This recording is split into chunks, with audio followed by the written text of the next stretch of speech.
responses, it's always either, "Oh my gosh, I gotta be careful around you then," or, "Wait, so you could like break a board with your head?"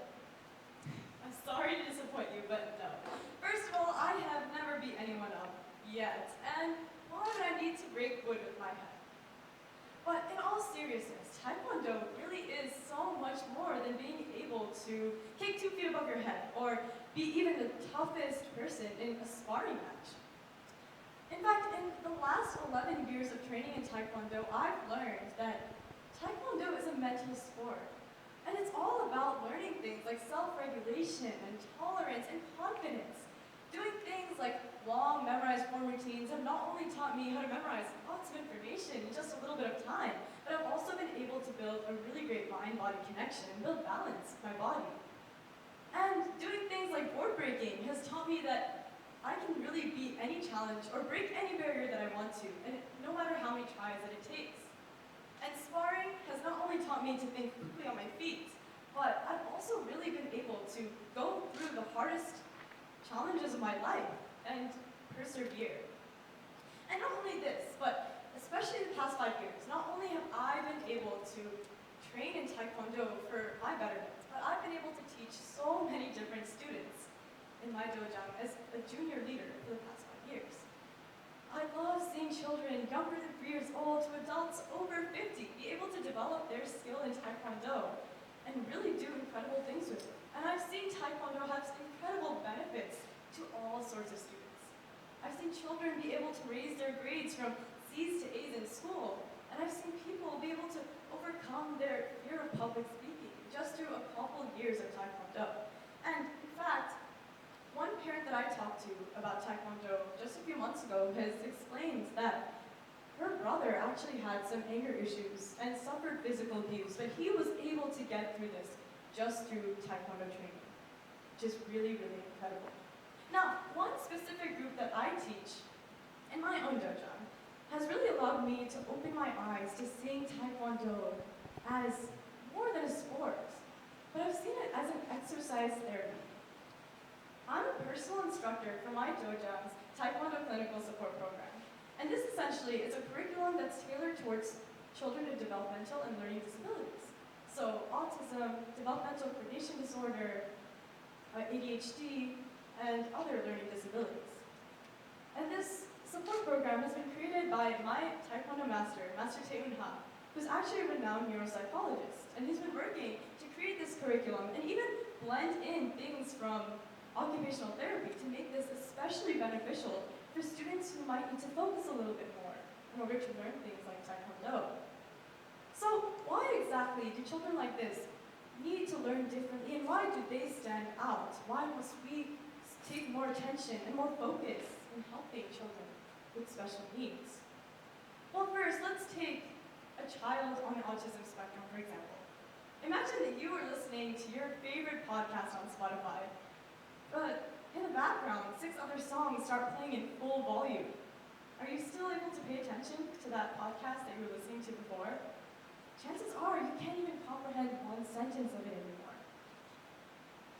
This loud noise in the background, this thing that's keeping you from being able to focus on your podcast, this represents the mind of an autistic child all the time. Often referred to as cognitive noise, this happens because children with autism have a reduction in something called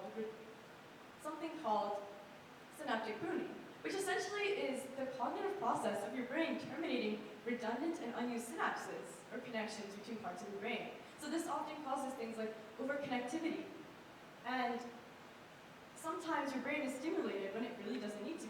So often a child with autism that's trying to focus on something, their mind would stray and start taking them away from the topic of focus.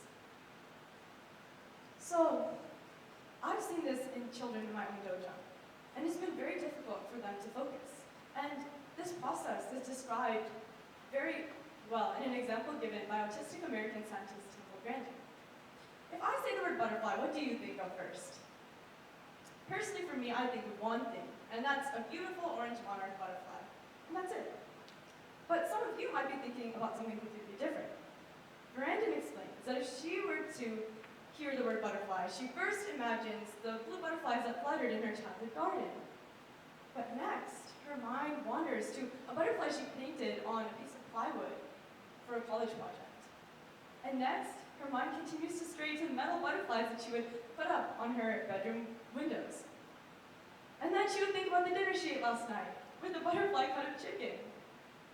So although I might be able to keep my thoughts about one simple butterfly to one consistent image, a child with autism might have a much harder time doing this, because a simple thought or an idea such as this will cause a chain reaction of ideas. And because of this, a child with autism needs some sort of way to align their thoughts and ideas. So imagine a polarization of light. We can turn this turmoil of chaotic thoughts and cognitive noise into one aligned vision of thoughts with a polarized glass, and that polarized glass can be Taekwondo training. Sounds unbelievable? Let's look at some statistics. A recent study published in the Journal of Research for Developmental Disorders took two groups of children with developmental coordination disorder. Developmental coordination disorder is essentially a more physically binding disorder, which makes it harder for children to be able to balance and coordinate their body with spatial awareness. Now, one of these groups was placed into a 3-month-long Taekwondo program, while the other was a control group, so without training. After the 3 months' time, the group with Taekwondo training was significantly shown to have improvement in sensory organization as well as standing balance. Another study published in the Journal of Exercise Rehabilitation shows a similar effect, as they took a group of children with autism spectrum disorder and they put them into an 8-week-long Taekwondo program. And after these 8 weeks, they were shown to have significant decreases in standing balance, or decreases in sway velocity in one-legged positions. So this shows that Taekwondo really had a physical and mental impact, as it really decreased restlessness in these kids. Now, most importantly, Taekwondo has shown to be an incredible source of passion for children with developmental disorders, and it's allowed them to make their futures limitless. Let's take Taekwondo world champion Tyler Weaver, for example. As Tyler was able to show the world what it feels like to be an autistic child in Taekwondo, he was able to win 4 international titles in just the past few years, and he was able to really break the barriers that have been placed on him with his disabilities. He's shown that Taekwondo has been an incredible way for him to really control his stress and convey his emotions in a very healthy and active way.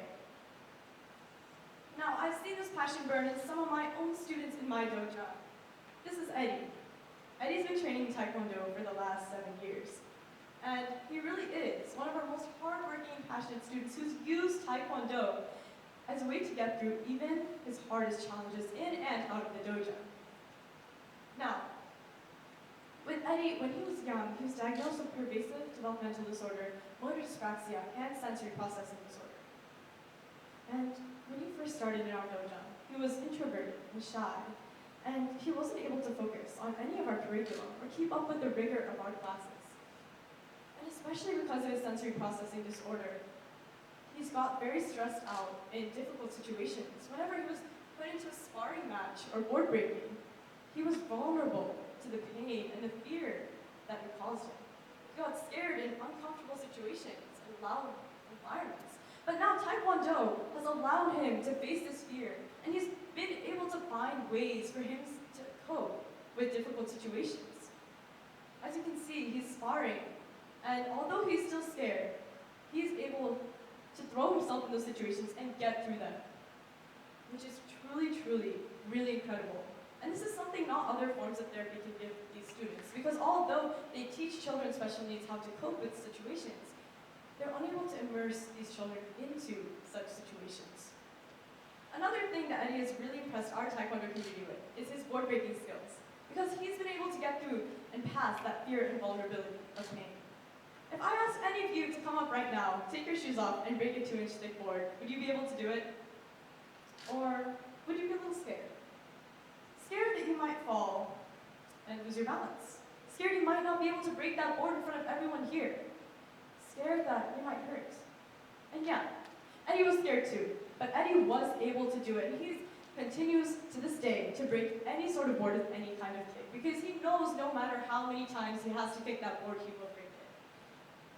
This is Eddie in 2019, breaking a board with many kicks, and watch how it takes him a little time for him to center himself, and some of the boards he doesn't kick on the first try either. And now this is him in January of 2022, and he breaks the board with one of the more difficult kicks, and still does it with perfect balance. Now this really makes him an incredible role model and big brother to many other students in our dojo, like Logan. This is Logan, one of our dojo's sweetest and most outgoing students. When he was young, he was diagnosed with pervasive developmental disorder as well as attention deficit disorder, which put him on the spectrum at the age of 8. Ever since he was 1, Logan was immersed into many different forms of therapy, from music therapy to occupational therapy, to even horse therapy, which has really helped him with his fine and gross motor skills. It was actually his occupational therapist who had recommended Taekwondo for Logan, because she's seen that it helped many of her other past clients and students. And boy was she right, because Taekwondo has been incredible for Logan, as he himself admits that it's helped him with his strength and confidence and flexibility. And his mom says that Logan's been able to learn a great deal from Taekwondo, as he's more disciplined and he has improved coordination and body space, which is something not a lot of other forms of therapy have been able to provide to him. Now, not just like Eddie, Logan has also had these incredible mental and physical impacts with Taekwondo, but furthermore, he's been able to blossom socially. And he's been able to break this social barrier that autism had placed on him. His mother says that when he first started, Logan was not outgoing at all, and he was shy, introverted, honestly, a little socially awkward. But now every time I see him working with other kids in our dojo, I'm thrilled to see that he really brings that encouragement and that enthusiasm that drives the positivity in our dojo, which is really, really incredible. Just a week ago, Logan actually stepped up to teach our class in the stretching routine. And just the fact that he has that focus and he has that confidence to go up and do that, which is something not a lot of even instructors have today, is truly incredible and something to look up to. In this way, Logan has been able to persist and break these barriers that his disability put on him. Now, something that Logan's mother has really emphasized is that having this source of passion for Logan and having something, a community, an inclusive community in our dojo that allows him to do things like this and improve in such ways is really what brought his confidence and self-esteem to such a level. But not a lot of children are able to have this. When he was 5, Logan was put into gymnastics, which he was really excited to do. But the instructors were not inclusive of him. And they didn't believe that he could do it because he took longer to focus, and he needed more time and attention, which they didn't want to give him. And this is not just the case with Logan. So many kids with disabilities have been frowned upon because of their disabilities. I've talked to so many parents whose children have developmental disabilities, and many of whom have heard about the benefits of Taekwondo, and they've put their children into local dojos, hoping that they would reap the same benefits. Their instructors did not want to give them the attention that they needed, and they were not patient with their kids. And a part of this is because of this stigma. The stigma that surrounds mental health and developmental disabilities, that parasite that puts itself into people's heads and makes them turn their back instead of welcoming and accepting and empowering these kids. And now to eliminate the stigma, we really need to create inclusive learning environments, and we need to give every single person the same opportunity to succeed. Because I see the stigma even in my own dojo. It hurts me every single time I hear a child say, "He's a weird kid, I don't want to work with him." And it disturbs me every time I see a kid run to the other side of the room because a child with autism takes a seat next to them. I don't have enough fingers to count the number of times I've had to hear, "What's wrong with you?" Because this needs to end. And the first thing that we have to do to end this, as instructors and as parents, is to build a connection and a sense of trust with every single child that has a developmental disability. Because only then will they value what you tell them and what you teach them. And next, it's important to have diverse and dynamic teaching styles to tailor to everybody's learning needs. Because if there's anything I learned in these past years of teaching, it's that no two children learn the same way. And this has been especially true with children with special needs. So I've seen that with special needs, things like reinforcement learning, so reward rather than punishment, works better than many other techniques. However, the traditional ways of Taekwondo require punishment to discipline children. But this means that as instructors and as change makers, we must come together to change these curriculums and reform them so that they are more inclusive of children with disabilities and children who want to make their futures limitless. But most importantly in all this is belief. Belief in every single person's capabilities and building self-belief within every single student. Because belief is the basis of empowerment and of strength and of leadership. And as dojang start becoming more inclusive of children with special needs, we'll see that everyone within them also does too. Because even in my own dojang, I've seen how children have been able to learn that they're all there for the same reason. They really are one and the same. They've been able to put aside their differences and see people for more than the scars and disabilities that society for some reason defines them with. So, by being more inclusive in dojangs, not only do we empower children with special needs and allow them to make their futures limitless, but we are also able to create this community of inclusiveness and be more accepting and spread awareness of this stigma. So, let's all come together today. Let's get our gear on and let's kick that stigma. Thank you.